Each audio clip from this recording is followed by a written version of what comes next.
Wow, I'm pumped to do this episode on Leonardo DiCaprio. He's so versatile. He's such a warrior with global warming, yet he's most famous for being killed by an iceberg. Leo's the United Nations ambassador for climate change, yet he's not a climate scientist. Or any scientist, really. He never even finished high school. I stand before you not as an expert, but as a concerned citizen. It's awesome Leonardo can serve the United Nations without any formal education or qualifications. It's all about overcoming adversity. This is the most urgent of times and the most urgent of messages. Now, you might have heard about celebrities flying private jets short distances. For example, Drake had 5 tons of carbon emissions for an 18-minute flight from Hamilton to Toronto that would have burned about a gallon of gas in a Corolla. But DiCaprio would never fly short distances like that. The word hypocrisy isn't even in his vocabulary.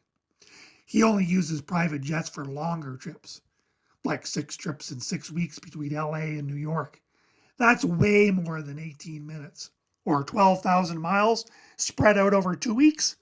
Or the 8,000-mile trip to pick up an award for the environment. The right-wing trolls wonder why DiCaprio owns 4 mansions right next to each other. Well, duh. To cut down on the carbon footprint of driving between them. Oh, that's way better than Obama, who has 1 mansion on the East Coast and another in Hawaii. Climate change is real. It is happening right now.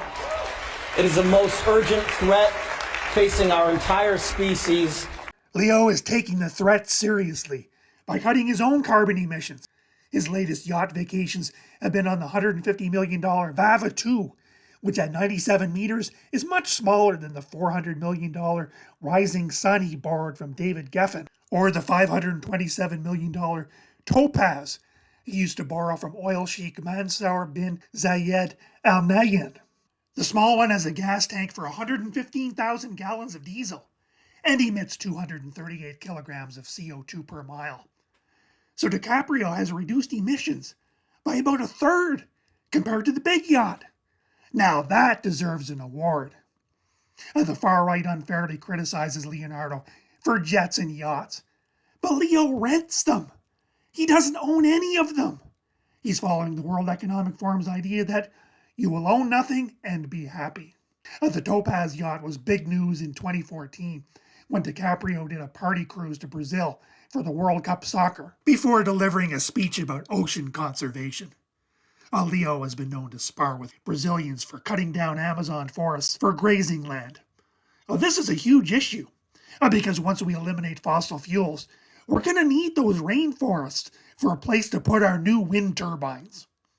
And while a 483-foot yacht may seem a bit over the top, remember that DiCaprio's job is not to save the environment. It's to raise awareness. This is the most urgent of times and the most urgent of messages. I'm impressed at a guy who has funded nuisance lawsuits against oil companies for damaging the planet can borrow a super yacht from a man whose family fortune comes from pumping oil. But since grazing cows are killing the planet, DiCaprio teamed up with Jane Goodall for a vegan clothing business. I would like to, without causing any pain or suffering, reduce the number of people on the planet because there's too many of us. What? But what I really, really, really would love to change is the unsustainable lifestyle of everybody else. We just greedy. So tolerant. She despises greed, but still makes business deals with a guy with no wife and no children who owns 4 mansions in a city with 50,000 homeless people. Another vegan thing? Leo is an investor with Bill Gates in the fake meat business. It's filled with chemicals, high in sodium, and costs more than meat, which makes sense since DiCaprio stands For those people out there whose voices have been drowned out by the politics of greed. Navdania International produced a 23-page report warning about this food. They say fake food has a larger carbon footprint than less processed plant proteins, up to 7 times more GHG intensive. The Impossible Burger is made with genetically modified Roundup sprayed soya, leading to massive ecological devastation.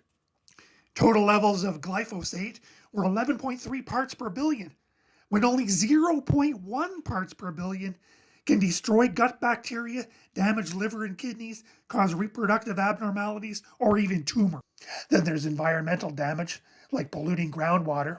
One of their additives might cause weight gain, inflammation, kidney disease, disruption in reproductive cycle, and anemia. And isolating plant proteins can have dangerous consequences for health, including all these other diseases. Sheesh! And if lots of people die sooner because of all these illnesses, then they won't burn carbon anymore, and DiCaprio will have an easier time parking his boat. Bravo! 7 Hippo salute.